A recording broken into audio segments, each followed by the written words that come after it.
Pol cara meka ngudwa Ken ya shwa ni gante Dia kana dia chakde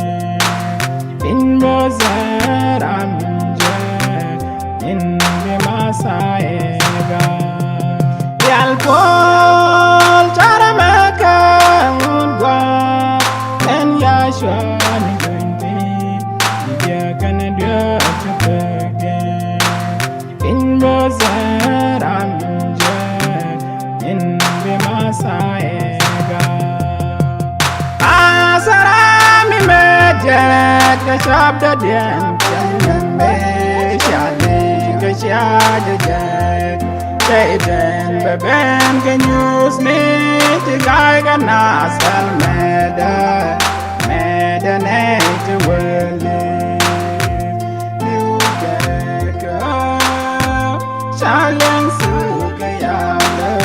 Mende kakare bamba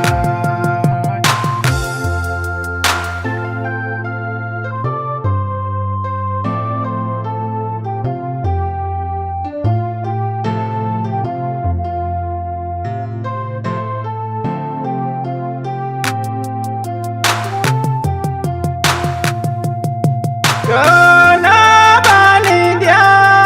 Chagwar, nitin lanyin tasaloyen tijitwa shumbakwen.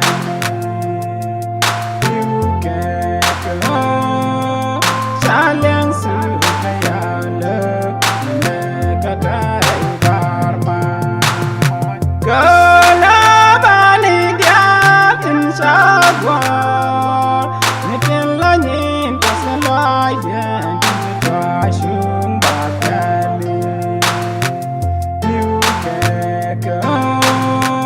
Challenge sukayala nekakaray barman Asara mi mejet ka shabda den me shale ka shade jet Jaden beben ka news me ti ga nasal meda ne ti wele Challenge sukayala Mende kakare bamba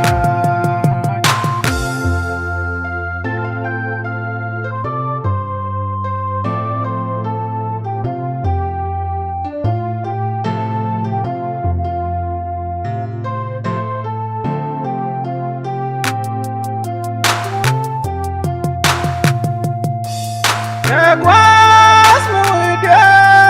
Genuchu Bukwan wan yaka Wan meda Rodeje Jinuzni Beben kejab dem Vedatu Vedo dial baswanga Shabuda Egwas muide Genuchu Bukwan wan yaka Wan meda Rodeje Jinuzni Beben kejab dem Vedatu Vedo dial baswanga Shabuda Asara mi mejet ka shabda den me shale ka shade jet Jaden beben ka news me ti ga nasal meda ne